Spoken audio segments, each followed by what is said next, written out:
이게 명분 싸움인 거임. 명분 싸움에서 지면 압도적 우위로 누르지 않는 한 그냥 상황 종료. 안녕하세요. 다음은 기사 내용입니다. 현재 우크라이나와 러시아 전쟁이 지속되는 가운데 러시아 정보당국인 FSB의 문건이 유출되고 있습니다.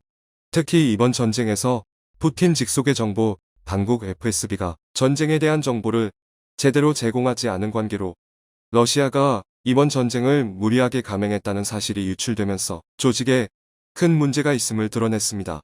그러나 일각에서는 푸틴이 화를 내고 있는 모습이 여러 차례 언론에까지 포착될 정도이기 때문에 정보당국 FSB가 사전에 우크라이나 전쟁이 무리라는 것을 알았어도 말을 안 해줬을 것이라는 의견입니다. 현재 푸틴 주변에는 아부하는 참모들만 있으며 푸틴은 로이드 분노장애를 앓고 있다는 추측이 나오는 등 전반적으로 러시아의 군 기강이 해이해져 있고 그 가운데 FSB도 제대로 작동을 안 하고 있는 것입니다. 그런데 이 정보 당국에서 중국에 관한 기밀 정보를 유출하면서 상황이 더욱 복잡해지고 있습니다. 또한 이런 정보를 미 국무부가 포착한 뒤에 곧바로 중국이 놀랄만한 조치를 취했다고 전해집니다. 미국은 즉시 우크라이나에 새로운 군사 패키지를 제공하면서 중국을 당황시키는 상황이라고 하는데요. 관계자들은 미국이 군사 첩보를 장악해 중국을 압도했고 중국은 낭패를 보는 국면이 생겼다고 전합니다. 현재 FSB에 나온 중국 관한 첩보 사안과 미국에서는 어떠한 내용으로 즉각 중국에 철퇴를 내렸으며 왜 곧바로 우크라이나의 새로운 군사 패키지를 긴급 승인한 상황인지 살펴보도록 하겠습니다. 우선 대만의 자유시보 등 대표적인 매체는 지난 10일 FSB의 관계자로부터 인용된 문건을 보도했습니다. 그들은 놀랍게도 중국은 대만 침공 기간을 다름 아닌 이번 가을로 정하고 있다는 취지의 글을 올렸습니다.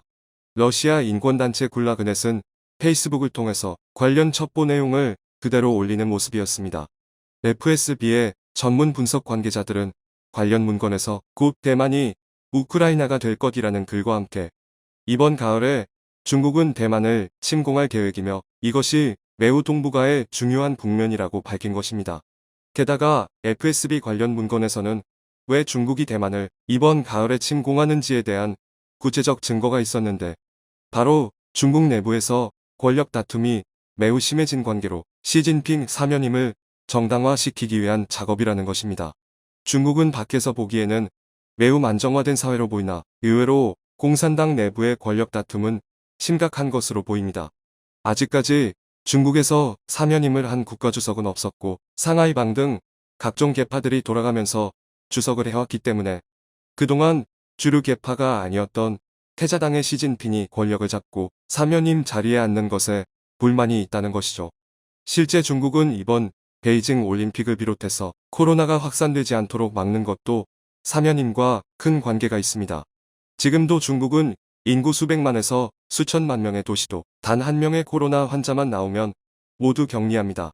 최근엔 박람회에서 코로나 의심 환자가 다녀갔다면서 박람회 6만 명을 장장 6시간 동안 격리해 두었습니다. 특히 오미크론의 위력으로 최근 중국에는 코로나가 기하급수적으로 번지고 있는 상황으로 전해집니다. 코로나 제로 정책을 쓰는 중국이 매일 수천 명의 확진자가 나와 초비상에 걸린 셈이 되는 것입니다. 하지만 오미크론은 치명률이 계절 독감보다 낮은 관계로 전 세계 많은 국가는 이미 코로나 방역을 종료했지만 중국은 시진핑 사면임을 앞두고 이처럼 내부 단속을 철저히 하는 모습을 가져가고 있는 상황입니다.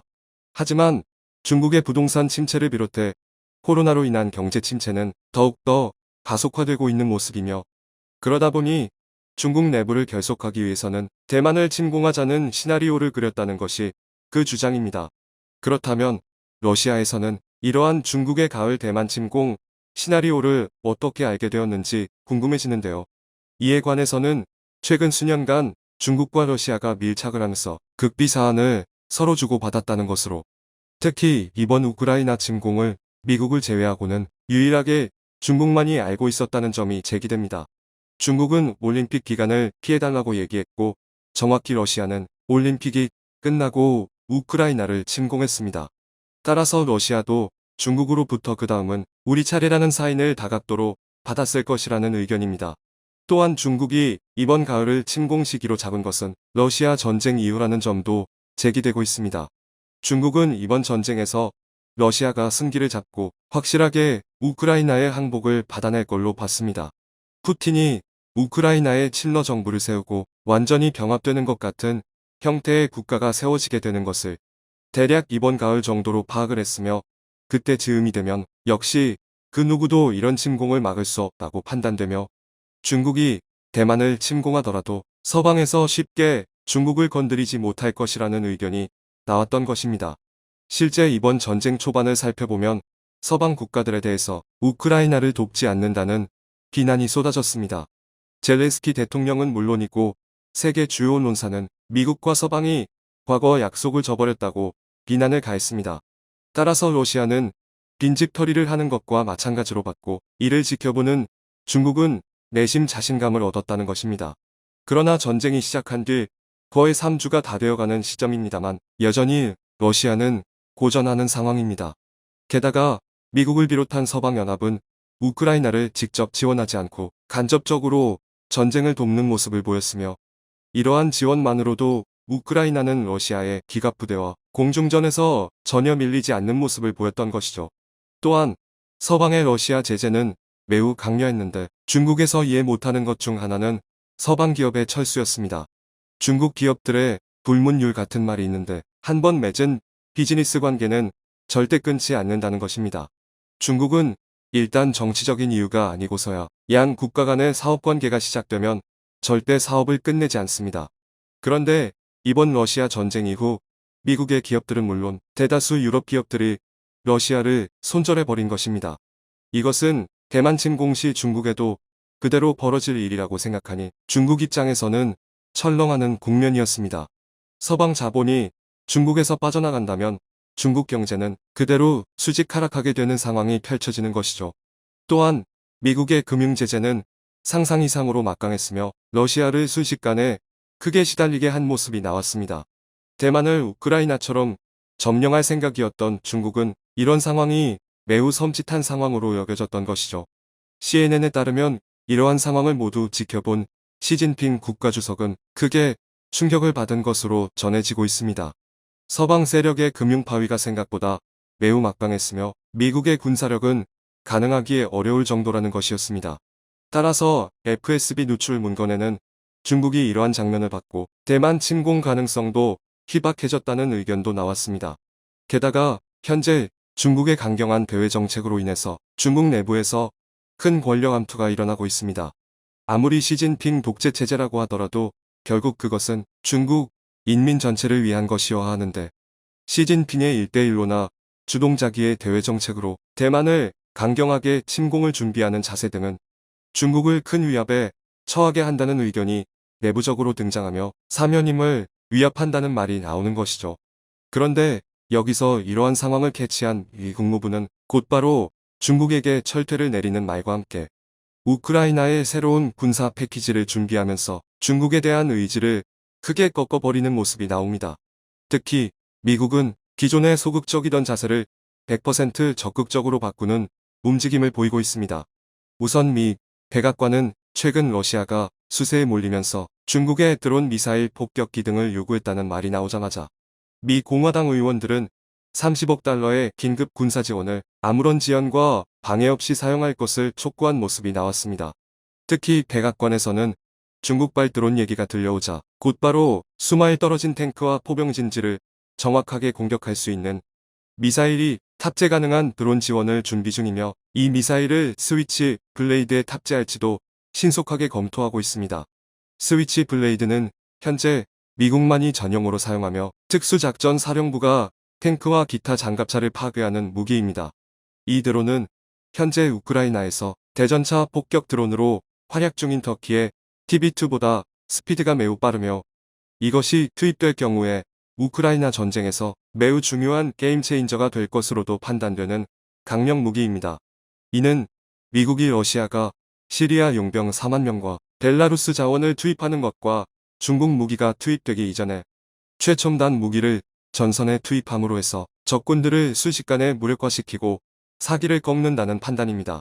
관련 소식통은 스위치 블레이드는 아프간에서만 극비리에 사용된 무기의 전략 물자라고 전하면서 지금 우크라이나에 이것이 투입되는 것은 미국이 이번 전쟁을 승리로 이끌겠다는 의지라는 의견도 나옵니다. 다만 미국은 이 스위치 블레이드를 전 세계에서 영국에만 수출이 가능하도록 승인한 상황으로 전해집니다. 따라서 의회에서 신속하게 이 물자를 생산하고 우크라이나에 공급하기 위한 절차가 필요하다고 판단되고 있습니다. 이 무기를 판매하는 회사는 에로바이오런먼트인데 공식 공을 통해 우리는 우크라이나 국민과 나토와 함께한다라며 이번 전쟁에 관여될 것을 암시하고 있는 상황이며 발빠른 공급이 진행될 것임을 예고하고 있습니다.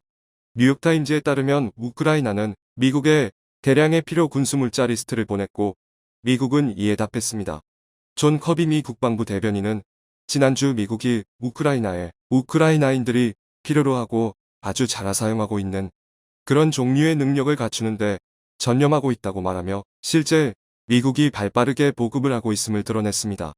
미국은 현재도 전쟁을 치르는 누구보다도 전쟁에 있어 무기 생산, 보급에 있어 활성화된 국가이기 때문에 이러한 정보를 접한 중국 당국은 크게 당황하고 있는데 미국이 그 입장을 정반대로 바꿨기 때문입니다. 미 백악관 안보보좌관인 제이크 설리반은 중국에 대해 절대 러시아에 무기를 제공해서는 안 된다고 경고했지만 반대로 미국은 최첨단 드론을 자유롭게 제공한다는 것은 중국에 있어 크게 자존심이 상하는 상황인 것이죠. 이와 더불어 지난 13일에 웬디 셔먼 미 국무부 부장관은 마치 중국의 움직임을 꿰뚫고 있다는 듯한 말을 하는데요. 그는 중국이 대만을 침공하지 않으리라 믿는다라며 이번 가을 대만 침공설을 알고 있다는 듯 경고했습니다. 그러면서 미국은 하나의 중국 정책을 지지하지만 대만을 공격하려는 중국의 모든 시도는 저지한다라고 전했습니다. 이렇게 되면 중국 입장에서는 미국이 모든 시나리오를 알고 있으며 미국의 최첨단 드론까지 등장시키려고 하면서 대만 침공에 대한 의지가 상당히 꺾였을 뿐만 아니라 만약 러시아가 패배한다면 후유증에 시달리게 되는 것입니다. 반면 러시아는 중국의 무기를 달라고 매달리고 있지만 미국은 그러면 가만히 있지 않겠다고 경고하는 상황으로 애초에 중국의 판단대로 상황이 흘러가지 않고 있으며 중국이 큰 곤란에 처했다는 것이 밝혀지는 모습입니다. 중국이 군사 지원을 하면 미국은 철퇴를 가할 것이고 유럽 서방은 중국의 등을 돌릴 것이 자명해지고 있으며 이러한 상황에 중국은 대만 침공까지 무력화되면서 사실상 서방의 발이 묶인 모습이 등장했다는 것입니다. 이와 같이 이번 전쟁에서 중국은 이득을 보고 대만까지 침공하려는 계획을 러시아와 긴밀하게 주고받았지만 결국에 미국의 모든 것을 간파당하며 아무것도 진행되지 않는 모습으로 크게 좌절하는 국면이 이어지고 있습니다. 생각보다 미국의 파위는 매우 강했으며 동맹들과의 연대가 어느 때보다 견고하다는 의견이 나오고 있습니다. 청중의 일부 의견. 만약 미국이 개입 안 한다면 우크라이나와 다르게 상륙전이 피해가 크지만 땅이 작아 며칠 만에 함락될 수도. 우리나라도 좀 더 무기를 비축해 넣어야 이번에 미국의 힘을 느꼈다. 특히 정보력은 정말 대단하다. 세계 군사력 1위라는 게 2위와 3위는 순위를 논할 수 있겠지만 1위는 그냥 다른 레벨이라고 봐야 한다. 이번에 확실히 알았다. 천조국이라고 괜히 불리는 게 아니었다. 아울러 한국의 실전 군사력은 6위 그 이상일 것이라는 게 내 예상이다. 미국 등 유럽 국가와 아시아의 여러 나라도 더 이상 중국이 경고망동을 못하게 하고 중국의 분리독립을 많이 지원하고 도와주어야 한다. 우리나라도 조선족과 안주족이 독립을 하도록 도와주는 게 좋을 것 같다. 중국은 대국이라며 우리나라를 소국이라고 여기며 우리나라를 우습게 여기는데 우리의 국방력을 강하게 키워야 한다. 상임이사국이 불법 침략을 하는데 조치를 취할 수 없는 유엔은 무슨 의미가 있죠? 누가 유엔을 믿을까요? 시청해주셔서 감사합니다.